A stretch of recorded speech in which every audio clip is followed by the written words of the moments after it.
Bonjour! Aujourd'hui, on va continuer et finir les amplificateurs de base dans le logiciel IK Multimédia Amplitube 5. Comme toujours, je vais utiliser cette guitare pour imiter une basse. Comme toujours, je vais utiliser les deux micros, le micro du milieu et le micro du pont. Je vais baisser... Je vais couper de 75% le potentiomètre de tone. Je vais me brancher dans ma pédale Electro Harmonix Micropog pour la transformer, finir de la transformer en basse. Puis ensuite, ça rentre dans l'ordinateur pour être processé par le logiciel. Donc, sans plus attendre, on va commencer la démonstration.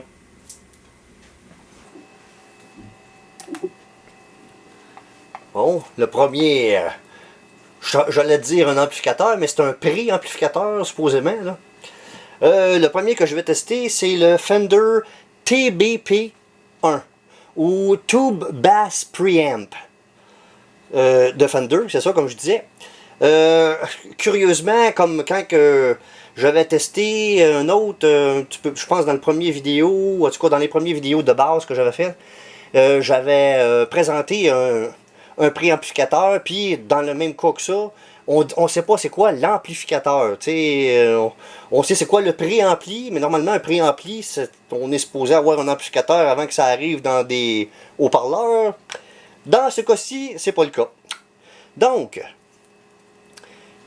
cet amplificateur-là, on le fait sortir dans un 8-10 ou 8-25, des haut-parleurs de 8 fois 8 haut-parleurs de 25 cm. Donc, il y a plusieurs interrupteurs que je vais actionner un peu plus tard dans ma démonstration. On va commencer ça.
C'est peut-être pas encore une fois pour... là, présentement, il est environ à 4 le volume.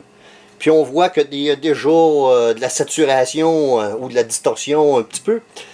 Il n'y en a pas énormément, mais c'est peut-être pas tout à fait encore... c'est peut-être un petit peu puissant pour, mettons, du jazz. Il y aurait peut-être moyen de, mais là, il faudrait que je joue avec plein d'autres paramètres. Parce que là, en baissant le volume sur... l'émulation, il faut que je monte le volume à diverses places dans le reste de la chaîne. Puis là, ben, en tout cas, ça ne me tente pas tant que ça de faire ça. Donc, je vais maintenant activer les interrupteurs. Ici, il y a l'interrupteur de basse, de deep, qui appelle, pour avoir plus de basse dans dans le son, on le met. Ici, il y a un bright pour rajouter un petit peu d'aigu dans le son qu'on veut avoir. Donc, on va observer ce que ça fait.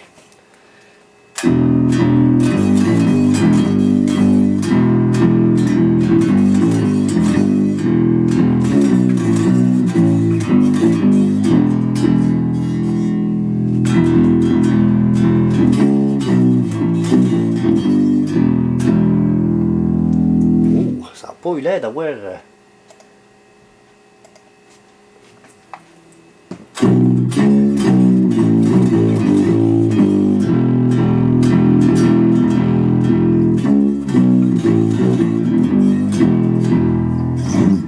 J'ai l'impression qu'il faudrait que je change un petit peu certaines... je vais baisser ça. J'ai baissé le mid. Je monte la basse à 6 et je monte l'aigu à 6 aussi. Devrait changer un petit peu la tonalité.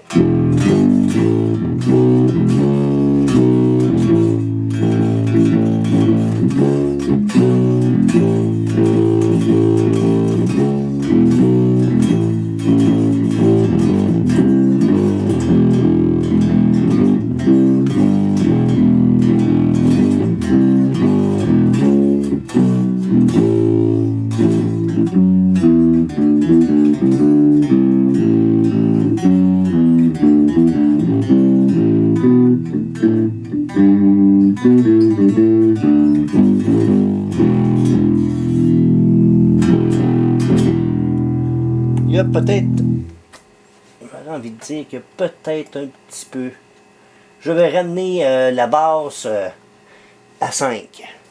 Bon.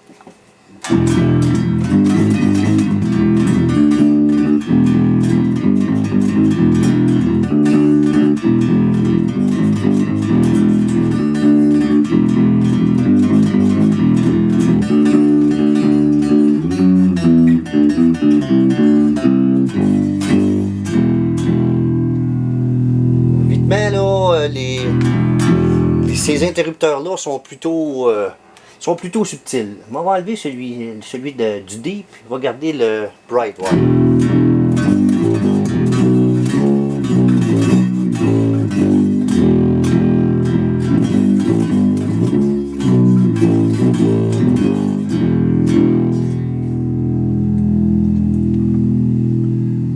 Ici, je l'enlève.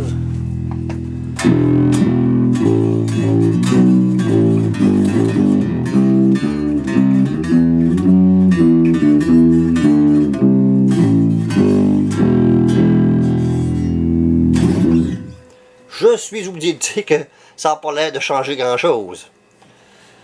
Peut-être qu'avec des écouteurs sur la tête ou je sais pas comment là, mais pour tout de suite ça n'a pas l'air de changer grand chose. Ici il y a la section qu'on appelle VariQ qui permet de changer certaines fréquences, potentiellement du milieu d'ailleurs, des fréquences qui sont associées au mid peut-être. Je vais faire un petit quelque chose avant et je vais actionner le VariQ.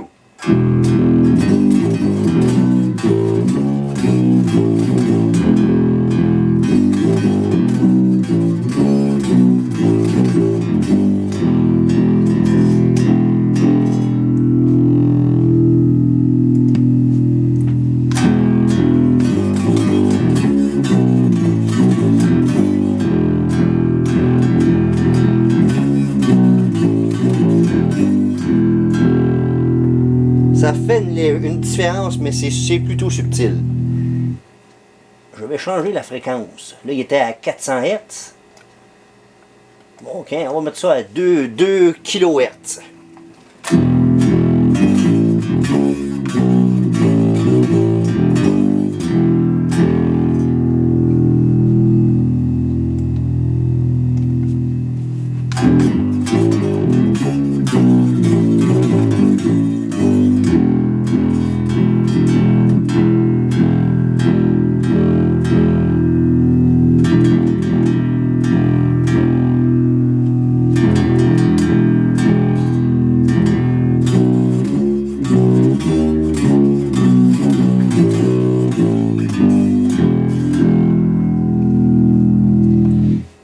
y a ici aussi un balance qu'on appelle, qui balance entre le deep et le bright.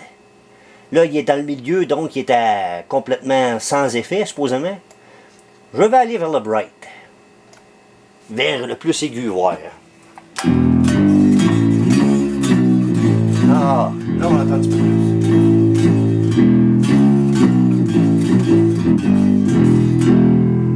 Donc, si j'active le bright ici,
bon.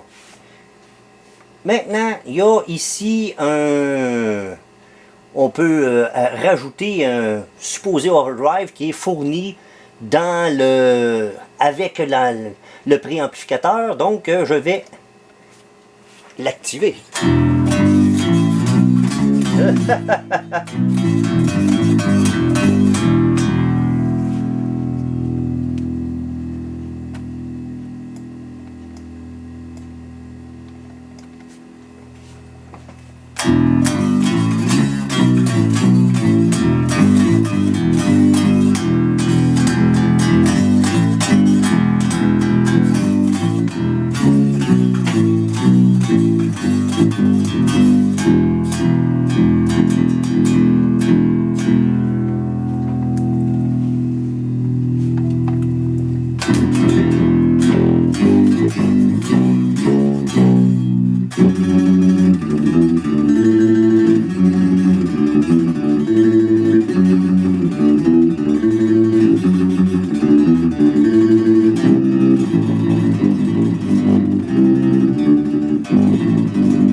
Curieusement, on aurait dit que ça enlevait de la distorsion et du volume à la place d'en rajouter. J'ai de la misère à comprendre un peu. C'est peut-être pas mon préféré celui-là, surtout que ça n'a pas de l'air... les changements qu'on essaie d'avoir, d'apporter, ne semblent pas apporter grand-chose, entre guillemets. Donc, on va maintenant passer à un autre amplificateur.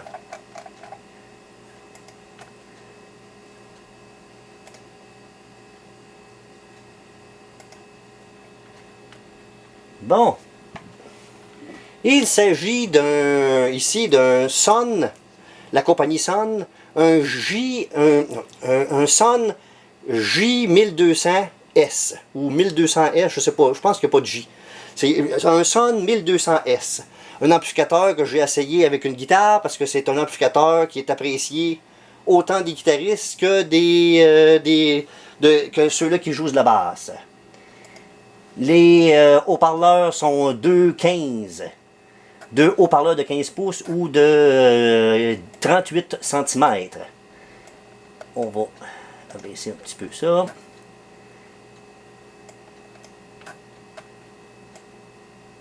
Oh, on peut bien le laisser. Il y a un reverb dessus, je l'ai laissé.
Bon, je tiens à souligner que cet amplificateur-là a été conçu, à ma connaissance, a été conçu pour la basse en premier.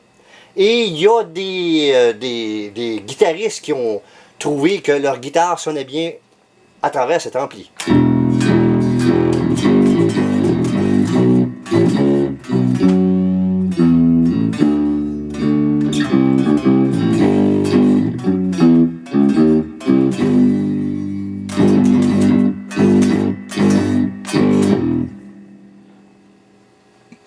On pourrait même augmenter un petit peu le reverb.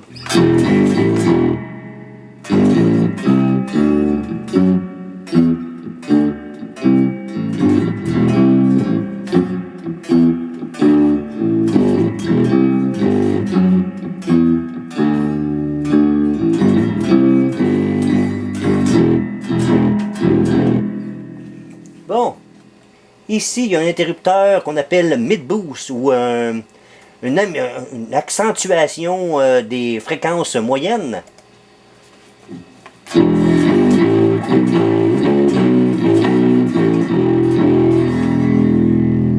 Oups.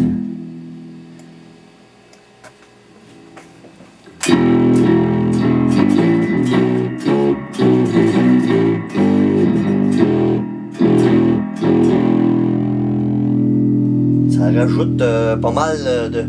Cet interrupteur-là, on l'entend très très bien, la différence avant ou après. Je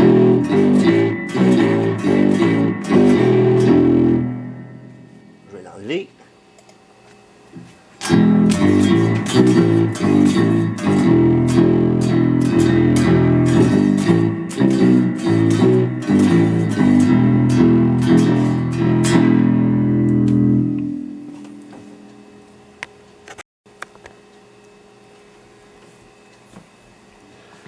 Bon, là, je vais en enlever un petit peu. Oups, enlever un petit peu. Et je vais jouer un petit peu avec le contour.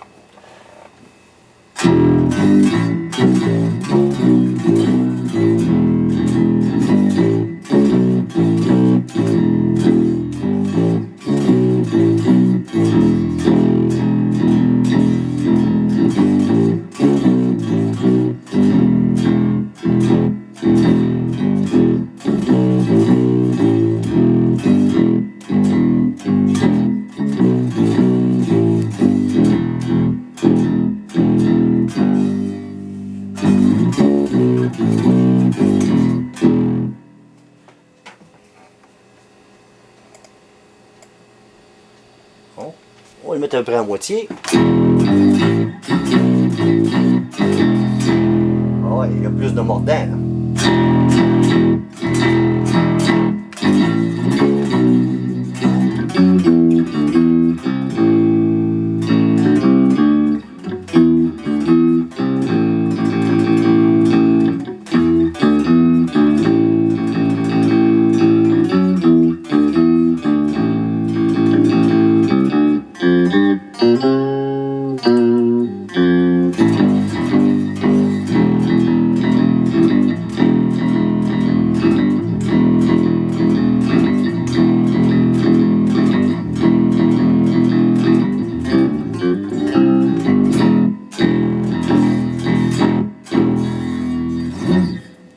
Je vais réactiver l'interrupteur de Mid Boost.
Bon, je vais désactiver le Mid Boost et je vais maintenant jouer avec, je sais pas si c'est un vibrato, en tout cas, c'est un effet de quelque chose ici.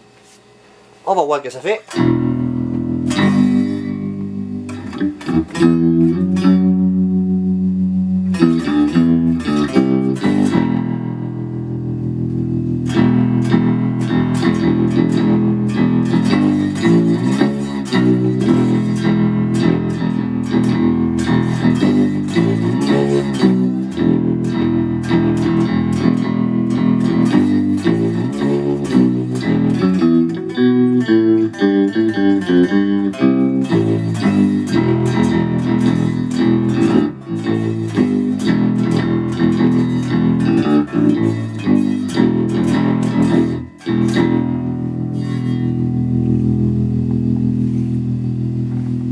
Je vais maintenant mettre le depth ou la profondeur de l'effet au maximum.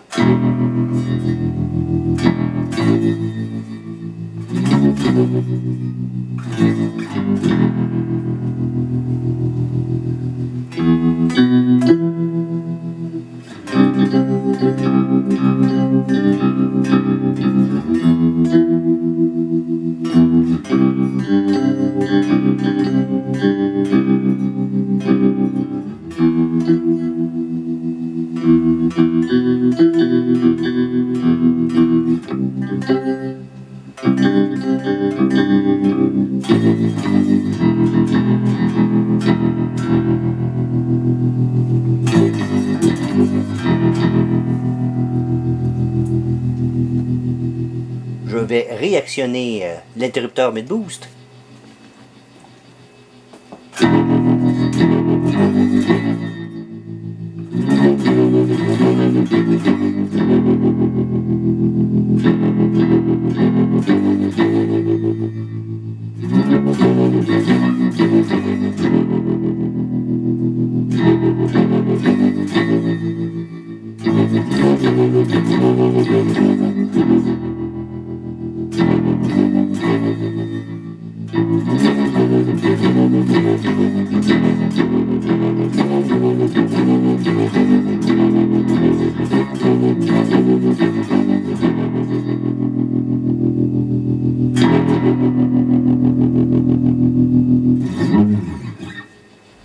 Bon. Il en reste plus rien qu'un petit dernier.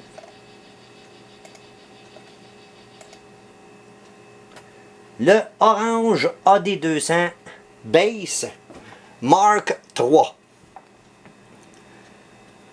Bon, ok. Comme on peut voir, c'est un orange. Hein? Son cabinet est un 1.15 et sur l'image ici, on voit très bien qu'il y a comme un évent. Ou une flûte, je sais pas, quelque chose dans le genre là. Et sur le côté, à place d'être sur le dessus, souvent des flûtes de même, sur des cabinets pour amplificateurs de basse, c'est souvent sur le dessus et non pas sur le côté, mais celui-ci est sur le côté. Donc,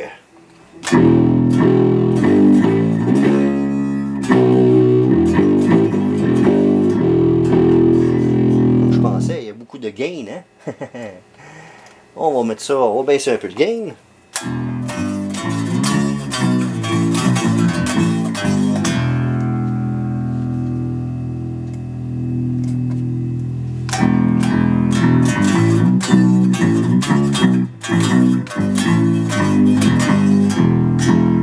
Bon, il est quand même pas mal clean quand on enlève.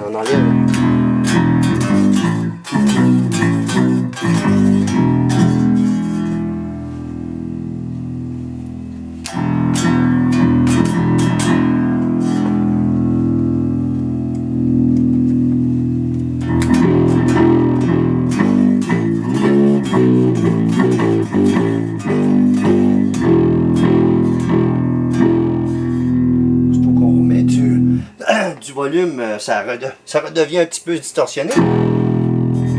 Encore une fois, c'est probablement pas un amplificateur pour jouer du jazz. Hein?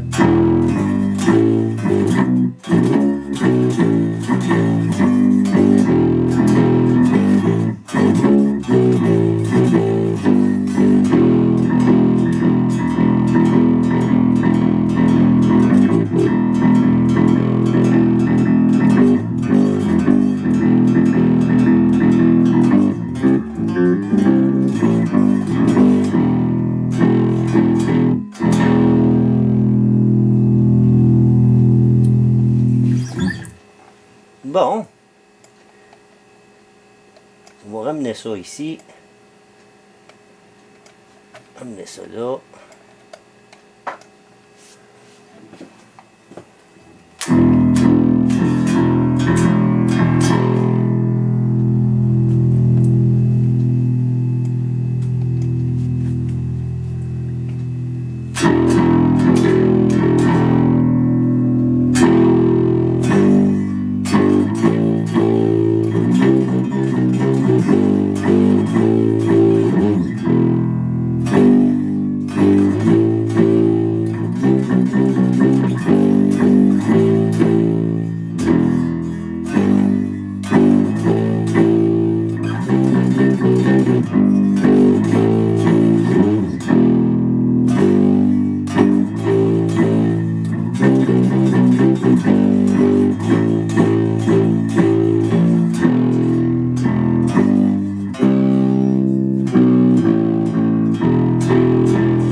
Oh ben, j'ai quand même, pour celui-là, encore une fois, surtout ceux-là qui veulent faire de quoi qui est encore une fois plus de la basse pour accompagner du metal ou du hard rock, c'est quand même pas si pire.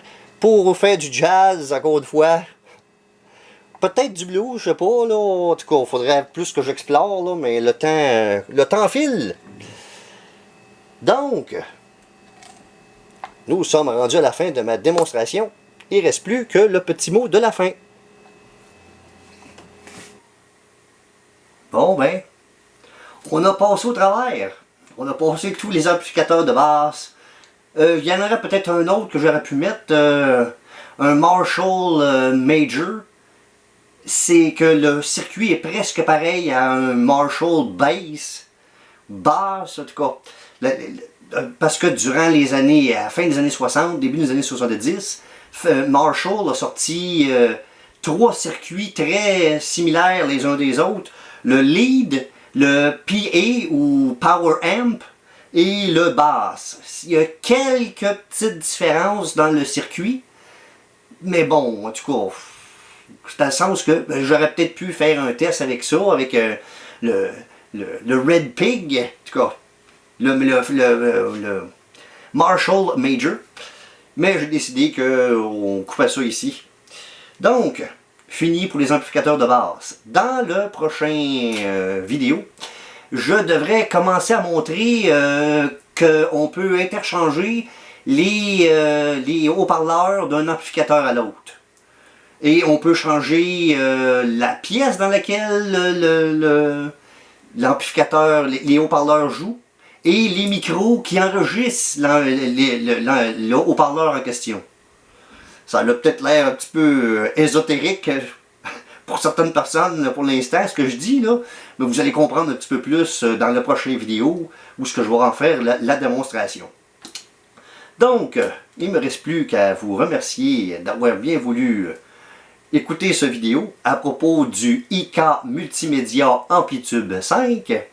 Et je vous invite pour mon prochain vidéo où ce que je vais vous montrer encore d'autres petits raccoins de ce logiciel.